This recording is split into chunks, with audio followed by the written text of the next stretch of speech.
sai magana ta tsaro. Magana ta tsaro a matsayinka na ɗan ƙasa, wace shawara kake basuwa? A matsayinka na ɗan ƙasa, wane gudunmuwa ka kawo? A matsayinka na ɗan ƙasa, wane taimako za ka basuwa wajen maganar tsaro? Saboda mi nace haka, yau mutanenmu sun cika zama su ce ar gashi an yi kaza, ai gashi an yi kaza. An kasa yin kaza ko an kasa yin kaza. To kai a matsayinka na ɗan ƙasa, wane gudunmuwa za ka basuwa? Wane gudunmuwa ka basuwa? Wane taimako ka basuwa? Wace rawa za ka takawa don domin ganin cewa an daƙile wannan matsala wanda ke ci muna tuwo a ƙwarya?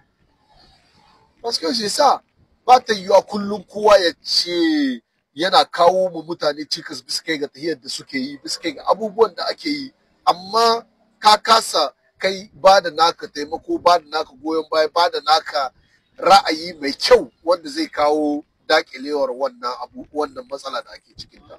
A matsayin ɗan ƙasa ya kamata ka duba ka gani, ka taimaka kai ma ka ba da naka taimako don domin ganin cewa an dakile wannan matsala. Mu dukan mu 'yan ƙasa na, idan ƙasar mu ta gyaru mu yi kowa jin daɗi, idan ƙasar mu ta lalace mu yi kowa rashin jin daɗi.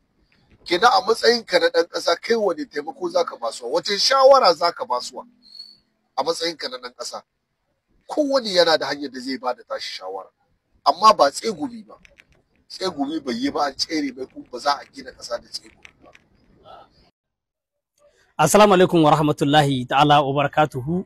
Yan uwa, ai like ɗin bidiyo, ai partage, ai commentaire. Yau ina so in yi magana ne, kuma magana ta shahi dukkan wani ɗan Afirka. Dukkan wani ɗan Afirka wannan magana ta shafe shi. Magana ce za ni akan wa'yanga baƙaƙen turawa da muke tare da su. Ina ce baƙaƙen turawa da yawa sun san da su nake.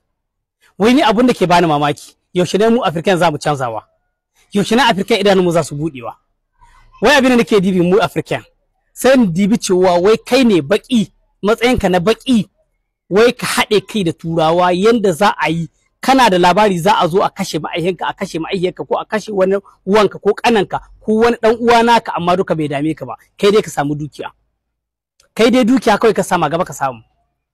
In ka dibi wannan abin ba inda ake shi a duniya gaba ɗai, dabba ma ba ta yarda ta yi wannan abin ba. Tunda dabba ba za ta iya haɗa kai da wata dabbar dajiwar ta sai in ta ga wata za ta iya ta kashe ta ba. Ta haɗa kai a zo a kashe mata ɗiya, ko a kashe mata wani ɗan uwa, ko a kashe wani nata. Dabba ma ba ta yarda da wannan abin ba. Amma sai mu kuma, ko mu sai African mu dai muka iya yarda da wannan abu. Wai abin da nake dibi shine, ka diba ka ɗauki example, Macron bai da ɗa bai da jika, amma yana hwaɗi ka tashi na ya ganin cewa ƴaƴan turawa sun kwana lahiya, sun tashi lahiya. Mu da muke wai ƴaƴanmu ne, ƙannanmu ne, yannanmu ne, amma mu ke zuwa mu haɗa kai da turawan nan. Turawan da ba su so mu ba, ba su taɓa son mu ba. Wanda ya kami kakanka ya je saida, wai ya zo ya ce zai baka dala. Wace dala zai baka? Wanda ya saida maka kaka akan kuɗi, shi na zai cewa zai baka kuɗi. Sai haka shugabanninmu waɗanda turawa baƙaƙe da muke cewa, ko kwashi kuɗi sai ya je banki, turai ya je ya kai banki. Da wa'annan kuɗin da su ake muku baga-baga, idan in ka taho aka ce turawa suka nemi wata service, ka ce ba kai, sai a ce to kuɗinka za a hana maka su. Kai kuma mahaukaci sai ka tashi ka abun nan, kuma ka sani ka kai kuɗin. To don haka baƙaƙe wallahi mu buɗe idanunmu, mu san menene duniya take ciki. Ko baƙaƙe kuma wallahi 'yan Afirka, mu wannan abin Afirka ɗaya na aka wannan dabbanci, ko in ce ma dabbanci ma, wannan ma dabbanci ma yayi wannan, saboda dabba ba ta wannan abu. Kuma ba kahirci bane, balle ka ce in kahirci ne da turawa sun yi. Mu ne kawai ke yin wannan abu, mu ne kawai Afirka baƙaƙe. Yaushe na idanunmu za su buɗe abu, san me muka yi? Kai da ka zo aka baka ƴan kuɗi ba su kai ba, ka zo kana ji da za ana a kashe ma ma'aiki, ko a kashe ma dan uwa, kana da labarin wai za ana yi ataki garin ku ko ƙauyen ku, kuma ka sani, kuma amma an ba kuɗi kai an ci kai shi. To ka dibi example cikin manyan turan da kasashen da sun ka ci gaba, wace ƙasa ga irin wannan abu? Wani bature kun ka taɓa gani wanda an ce ga can an yi gudu, an yi kamun shi, yayi wata ƙasa, wai yayi tarayankin ƙasar shi? Sai dai mu baƙaƙe. Ba wani baturen da ka taba ji wanda aka jin an ci ga can yayi guru yayi kasa kaza, an ci ana so ai mai shari'a yayi taraye din kasar shi. Babu shi. Duk abin da za a zargin bature da shi ba taraye din kasar shi ba. Da yi taraye kin kasar shi goma iko da ya tsaya da nan. Amma mu baƙaƙe baka samu ikon ba ma, kai ka zo ma dan abin da za a baka ma kai ka ci kai dai, ya isa ka sa ka bari a kashe garin ku kai dai babu ruwanka ka tabbata minahiki na Allah da Annabi kai muhawarin kashe rai kai kuma akan kuɗin ga da kai dai an ka bar su ba za su kanka wani lokaci ba. To da haka ya kamata Afirkan mu bude idanunmu mu san menene duniya take ciki, wani waje na duniya ta jirga, wani waje na duniya ta jirga Afirkan. Da haka wanga bidiyon na 'yan Afirka ne kuma namu ne bakake, ya kamata abu aina magana nan tana zuwa nesa faske saboda na san akwai waɗanda nake magana na akan su, shi yasa nake son magana ai. Assalamu alaikum wa rahmatullahi wa barakatuh. Bahaushe ya ce ko cikin ruwa kan yi rawa makiyinka sai ya ce ka tada kura, sai ya ce ka tada mai kura.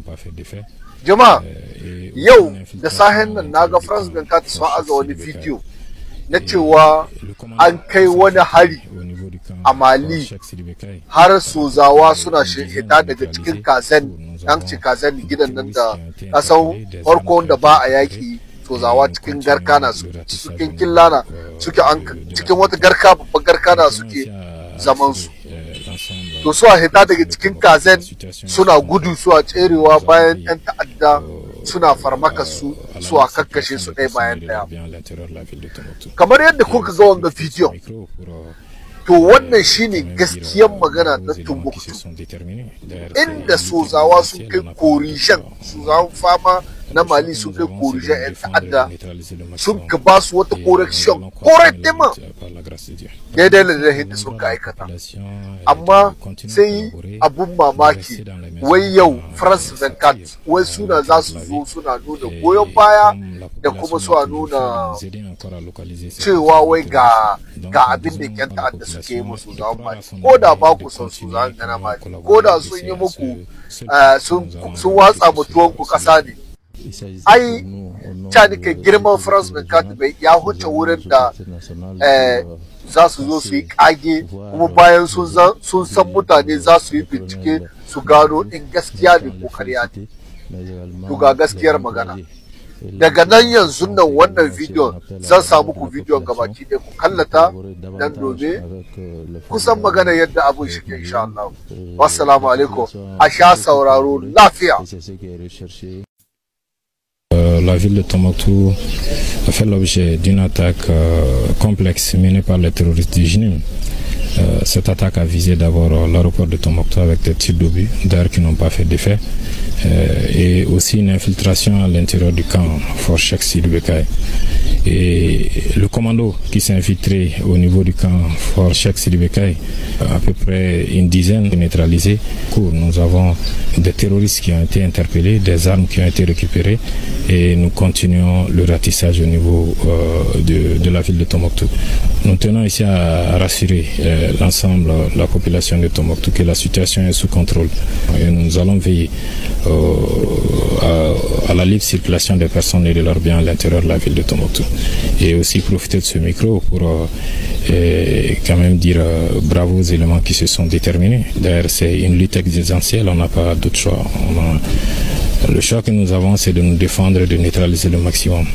Et nous allons continuer la lutte par la grâce de Dieu. Le message à l'endroit de la population est de continuer à collaborer, de rester dans les maisons quand ça tire à l'intérieur de la ville. Et comme la population l'a toujours fait, de nous aider encore à localiser ces groupes armés terroristes. Donc nous disons à la population de croire à son armée et de continuer quand même à collaborer. Et c'est à ce seul prix que nous allons avoir le dessus sur l'ennemi. Il s'agissait pour nous, au nom des autorités régionales, mais également aux autorités nationales, pour passer voir les hommes dirigés par le colonel Nyangadou, en même temps les féliciter, mais également les encourager et lancer dans ce sens également aussi un appel à l'endroit de la population de collaborer davantage avec les forces armées maliennes. La population a beaucoup collaboré et c'est ce qui est recherché par les forces armées de sécurité et les autorités administratives pour garantir la sécurité dans la région de Tombouctou. Et l'état-major général des armées informe l'opinion que ce lundi 2 juin 2025, aux environs de 10 heures, les femmes ont successivement déjoué une tentative d'infiltration des combattants terroristes au camp Force Sec Sidi Beka et l'aéroport de Tombouctou. Les terroristes ont été mis en déroute par la promptitude de la réaction des hommes. Le bilan provisoire est de 14. Assalamu alaikum jama'a barkakunna la ina so yi magana akan wanga ba Allah habibullahi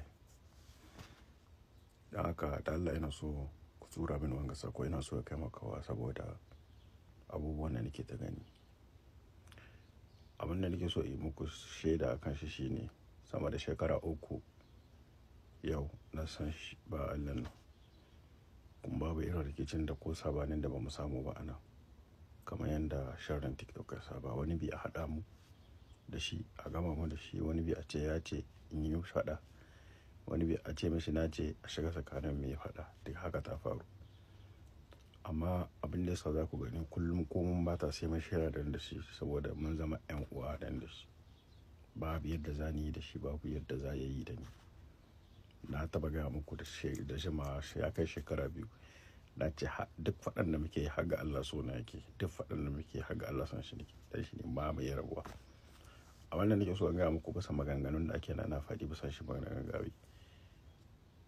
matsalar gagawi ta fadan da aka fara yi tare da su wani dadi musti ko yake ta faran lokacin ni ba na TikTok dan ni TikTok da na shigo ta daga baya ne su Abibullahi su suka kashe ta Abibullahi yana cikin mutanen da ya fi biya ma bawan Allah dan bashi kudin da bawan Allah ne ya kashe akan gangawe ni da abubuwan shi uwa da uba da ban kashe su ba kan shi wannan shaida ina mashi ba wai kawai magana nake ba wallahi kudi ne na bashi ban ce a washe ba wannan rayuwa ta gida abinda muka ma juna ba nan zan zo ina faɗe shi ba amma dai magana da abin da ya shafi abubuwan da suke faruwa anan kudin da ya kashe ya biya mishi Abibullahi ni ban biya mishi tunda ni na faɗi ne na faɗi kuma zan ƙara faɗi yanzu ba zan taba biyan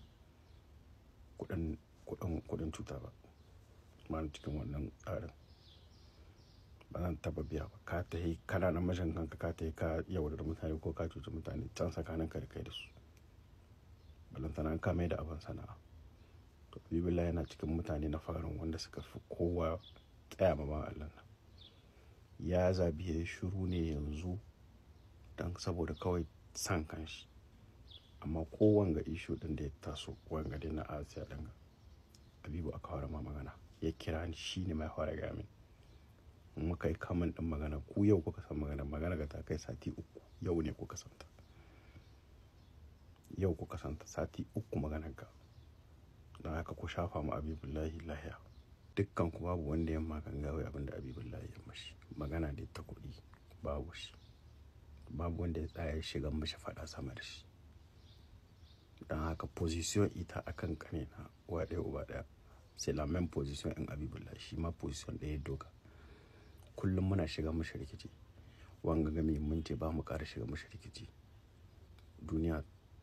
duniya ta rabu da harkokin shi sai sa ko ne an turan da fer position ita guda da Abibullahi position iyayen mu guda da Abibullahi ba mu ƙara shiga cikin rikici shi in kun lura ni na ma koma videos ina yanzu ina comedy dina ina waƙoƙi paske mun riga mun wuce wajen yawa Asiya Allah hiddo mata haƙƙinta amma mun riga mun wuce wannan babu shi kuma na fidda muku shakka ba za ku ƙara ganin shi TikTok kuwa ni garanti in kun gan shi ya dawo TikTok to ya biya bashin mutane mu kun mun ci gaba da kasuwancin mu da rayuwar mu la vie continue amma ku sha hamba Allah dan Allah.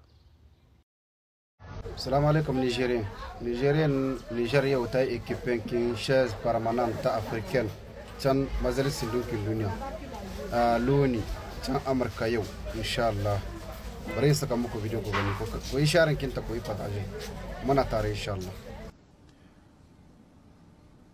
Nous allons procéder au tirage au sort pour déterminer quel État membre occupera le premier siège de l'Assemblée générale dans la salle de l'Assemblée générale lors de la 80e session. Conformément à la pratique établie, le secrétaire général tirera un nom d'un État membre depuis une boîte où figurent les États membres de l'Assemblée générale. l'État qui sera tiré occupera le premier siège dans la salle de l'Assemblée générale. Et ensuite, les autres pays suivront dans l'ordre alphabétique anglais, tout en prenant en considération les dispositions de la résolution ES 10/23 du 10 mai 2024. Et le même ordre sera suivi dans les grandes commissions. J'invite le secrétaire général à procéder au tirage au sort.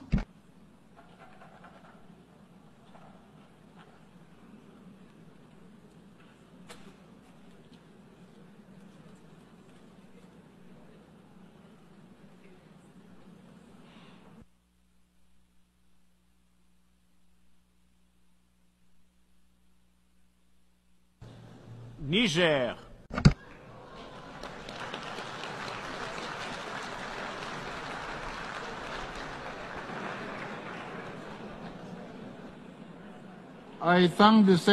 Je remercie le secrétaire général d'avoir procédé au tirage au sort. Domin kara mana kwalin gwiwa, ka danna mana alamar like. Sai ka danna wannan rubutun nan da kake gani abone. Sai ka danna kararrawar sanarwa domin a sanar da kai da zarar mun ɗora sabon bidiyo ba tare da bata lokaci ba. Mun gode.